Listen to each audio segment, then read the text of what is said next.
जी जानकर जी, महादेव सर, आपने जब एनिमल हस्बेंड्री फिशरीज का डेयरी डेवलपमेंट का मिनिस्टर थे महाराष्ट्र में, आपने कौन सा स्कीम्स शेपर्ड कम्युनिटी शेपर्ड्स के वास्ते करवाए थे? मैंने शेफर्ड के लिए इंडिया में आज तक किसने वो स्कीम नहीं बनाई जी। पहली स्कीम तो मैंने ही बनाई थी, उसका नाम था राजे यशवंतराव होलकर मेष पालन योजना, राजे यशवंतराव होलकर मेन पालन योजना। उसके हिसाब से जो शेफर्ड के बच्चे और बच्ची थी उसके लिए पढ़े लिखे लोग हैं तो उसको इंडस्ट्रियल सेक्टर में मालिक बनना चाहिए, वो इंडस्ट्रियलिस्ट बनना चाहिए शेफर्ड के बच्चे ने। इसीलिए हमने क्या किया था, 1000 करोड़ का बजट तरतोद किया था और वो लोगों को बोला था कि आप खाली सर्टिफिकेट दिखाओ ये शेफर्ड कम्युनिटी का है, पढ़े लिखे है, तो उसको हम देते थे, पैसा देते थे और उससे 50% मतलब 80% सब्सिडी थी। 80% सब्सिडी थी। 10 लाख रुपए दिया तो 8 लाख रुपए सब्सिडी और 2 लाख रुपए का लोन दिया था, लोन देते थे, वो भी नहीं 2 लाख का भी लोन देते थे, बैंक से लोन देते थे। इस हिसाब से हमारे बच्चे जो है तो उसको रोजगार से भी मिल जाएगा और जो सिप के बारे में, सिप का मटन एक्सपोर्ट में मीट एक्सपोर्ट कर सकते हैं, उसका वूल रहता है तो वूल का ब्लैंकेट बन सकते हैं, मतलब इंडस्ट्री कपड़ा की इंडस्ट्री खोल सकते हैं। इसके लिए हमने ये प्लान बनाया था और वो मंजूर किया। तो देश में तो आपके हैदराबाद के चीफ मिनिस्टर मुझे फ़ोन किया और मेरे पास भी आए थे, वहाँ के एनिमल हस्बेंड्री मेरे पास आए और उसने मुझे प्लान बनाया तो मैंने उसको दिया। सब चीफ मिनिस्टर को मैंने वहाँ के जो जाजा शेफर्ड कम्युनिटी है उसको अप्लाई करो, लेकिन मुझे लगता है कि महाराष्ट्र में हमने अच्छी तरह से वो डेवलप किया था ये योजना, क्योंकि मैं मिनिस्टर शेफर्ड था और मेरा चीफ सेक्रेटरी भी शेफर्ड लड़का था और मैंने भी हंटिंग किया है, जंगल में मैंने भी भेड़ बकरी चराई है।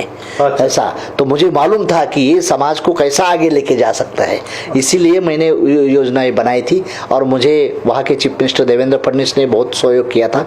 मैंने जो मांगा था उतना उसका बजट उसने अलॉट भी करके दिया था, तो ये किया था। बाद में मैंने एम्बुलेंस भी दिया था, जो जंगल में जाके एम्बुलेंस उसकी ट्रीटमेंट करेगी, एम्बुलेंस का भी वेटरनरी एम्बुलेंस सिस्टम दिया था सभी को और शेफर्ड को भी दिया और बाकी किसानों को भी दे दिया मैंने। अच्छा। और मिल्क में इंडिया में मेरे जैसा मिल्क को रेट नहीं दिया कोई, हर लीटर को 5 रुपए का अनुदान बढ़ाया था मैंने, सब्सिडी बनाई थी इंडिया में पहला मैं, और वो सब समाज को दिया था, सब किसानों को दिया था, मतलब कुर्बा को नहीं, जो मिल्क का बिजनेस करते हैं वो सभी को हमने वो फैसिलिटी दिया था। ऐसा हमने 2-3 जिंदगी भर बहुत ही अच्छे प्रोग्राम बनाए थे। और मैं कुर्बा का शेफर्ड कम्युनिटी के पैदा होने के बाद मैं तो पे बैक टू सोसाइटी, समाज के वास्ते कुछ तो करना चाहता था, इसलिए मैंने दिल लगा के किया। और सहयोग की बात यह है कि मेरा चीफ सेक्रेटरी भी शेफर्ड का बच्चा था, IAS ऑफिसर था, उसको मैंने बोला ऐसा ऐसा किया तो 2 दिन में उसने योजना बनाई, बाद में महाराष्ट्र के कैबिनेट में पास किया और बजट भी अलॉट किया। इससे लोगों को हौसला लगा। बाकी के स्टेट के चीफ मिनिस्टर ने मुझे फोन करके बुलाया आपने कैसा कैसा बनाया, तो बहुत से स्टेट को मैंने भी, जो कोई दूसरी सरकार है उसको भी हमने भेजा था, लेकिन अप्लाई किया का नहीं है मुझे मालूम नहीं। अगला सवाल, अभी RSP का कार्यचरण कैसा चल रहा है?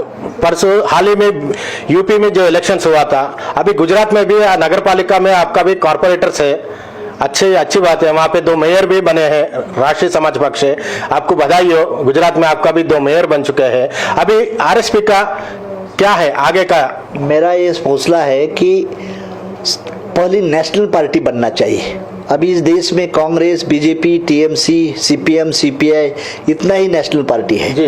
तो हमारी भी नेशनल पार्टी बनना चाहिए, ये हमारे चल रहा है। अभी 4 स्टेट में हम टेक्निकल मान्यता मिल चुकी है, अभी तेलंगाना में हम जा रहे हैं, छत्तीसगढ़ में हम जा रहे हैं, गोवा में भी हम जा रहे हैं, छोटे छोटे सूबे भी हमारे MLA MP नहीं जीतेगी लेकिन वोट ऑफ % भी बढ़ जाएगा, तो हम देश की नेशनल पार्टी बना सकते हैं। और जब तक हमारी नेशनल पार्टी नहीं बनेगी तब तक ये बड़ी पार्टी है हमारे ऊपर हुक्मरान करते रहेगी, राज करते रहेगी, दादागिरी करते रहे। तो ये समाज के लोगों ने सोचना चाहिए कि हमारा झंडा और डांडा कौन सा है। हमारा झंडा और डांडा हमने खुद का बनाया है, तो उसको लेके हम आगे जाना चाहिए। हमें नहीं फायदा होगा लेकिन हमारे आने वाले नेक्स्ट जनरेशन को तो कम से कम फायदा हो जाएगा। ये हिसाब से हम हमारा दल बनाना चाहते हैं। वो दल का नाम राष्ट्रीय समाज पक्ष है। राष्ट्रीय समाज मतलब इस देश की जो समाज राष्ट्र में रहता है वो सब समाज के लिए आप पक्ष है। सब समाज के लिए है। सभी समाज को आओ और मेरी रिक्वेस्ट है आपकी भागीदारी लेके इस पार्टी का राज करने की कोशिश करो, ताकि इस देश का प्रधानमंत्री भी एक दिन राष्ट्रीय समाज पार्टी का बन सकता है, इस देश का राष्ट्रपति प्रेसिडेंट ऑफ इंडिया भी एक दिन बन सकता है, चीफ मिनिस्टर भी हमारा बन सकता है, क्यों नहीं बन सकता।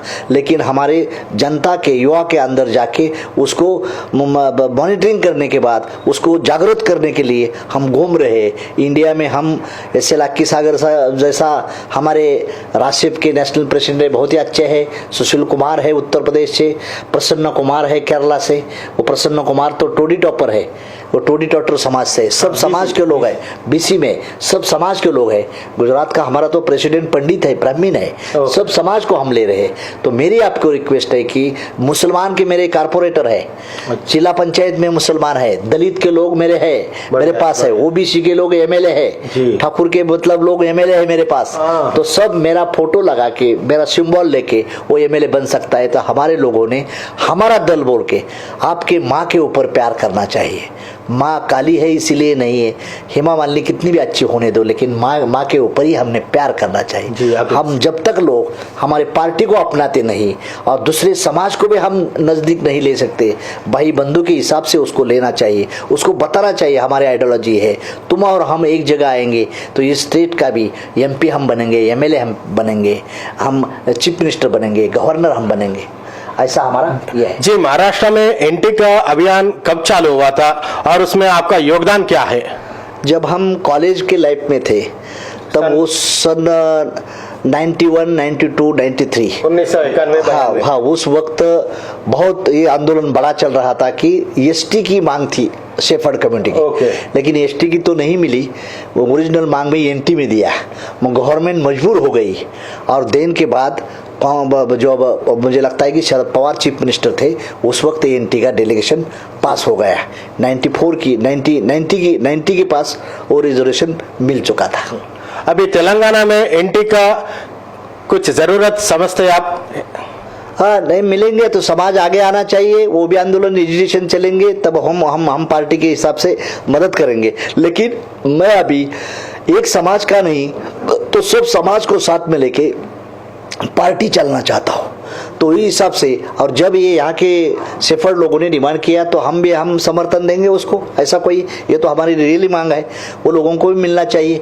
एक्चुअली ये समाज शेफर्ड कम्युनिटी एसटी है, लेकिन उसको एनटी से कम मिलना चाहिए। ये भी मोमेंट हो जाएगा तो भी हम आगे जाएंगे। और मैं राष्ट्रीय समाज पार्टी के ओर से यहाँ के शेफर्ड लोगों को, तेलंगाना को बताऊंगा कि आप दूसरे में महल में मत रहो, खुद की झोपड़ी में रहने की कोशिश करो। दूसरे से महल से कभी भी आप लोग हटा सकते हैं, तुम्हारे झोपड़ी से कोई नहीं हटा सकता। इसीलिए राष्ट्रीय समाज पार्टी तुम्हारी झोपड़ी है, उसमें रहने की कोशिश करो। यही मैं आपके V5 चैनल से द्वारा उसको रिक्वेस्ट करना चाहता हूँ, विनती करना चाहता हूँ। जी जानकर साहब, अभी नोमैडिक ट्राइब रिजर्वेशन, हाँ, संचार जाति बोलते हैं यहाँ पे, उस एंटी ट्राइब, एंटी का जो रिजर्वेशन का फायदे क्या क्या होता है?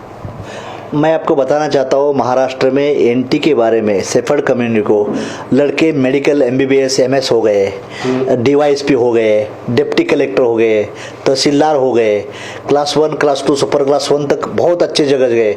बहुत एनटी का फायदा इतना हुआ कि जिस जगह हमारा आदमी ऑफिस में नहीं बैठता वो CEO बन गए, CEO बन गए।